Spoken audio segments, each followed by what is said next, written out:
More dramatic video now into CNN. This one, take a look. It's just hard to believe. I mean, reminiscent of Tiananmen Square. This one showing a Ukrainian citizen, several in fact, standing in front of a Russian tank trying to stop its forward movement. And you can hear a voice on the video saying people are begging the tanks to stop, throwing their bicycles even underneath the tank. This was taken in a town about 100 miles north of the capital of Kyiv.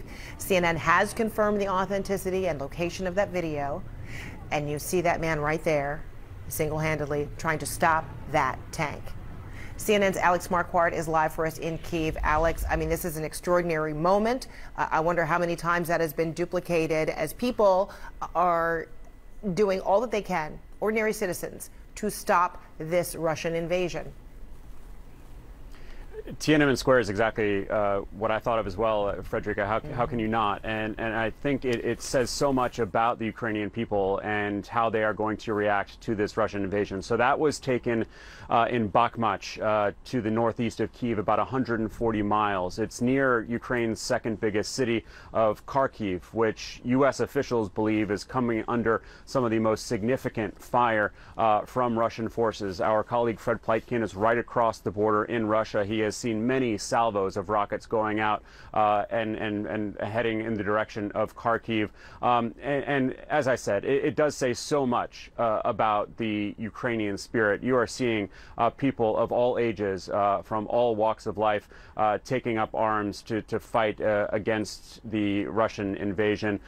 There has been a general mobilization by the Ukrainian military. You heard Arwa just there saying that a family left their father behind. All men between the ages of 18 and 60 years old have been barred from leaving Ukraine. There have been many calls for everyone to help in the fight, to the extent that the Ukrainian Ministry of Defense asked citizens to get Molotov cocktails ready and to throw them at advancing Russian forces. So that is the extent to which they are calling on really every aspect of society to fight against what is an overwhelming Russian force. Some 175,000 forces have gathered on three sides of Ukraine's borders. 50% of those forces, according to the Pentagon, they believe are now inside of Ukraine. There has been a relative lull there had been, I should say, a relative lull in what we are hearing here in downtown Kyiv. That has changed in the past 2 hours since the sun has started going down, Frederica. Behind me is the east, and from that direction we've been hearing a steady series of large booms in the distance. To my right is the north. We've been hearing gunfire coming from that direction.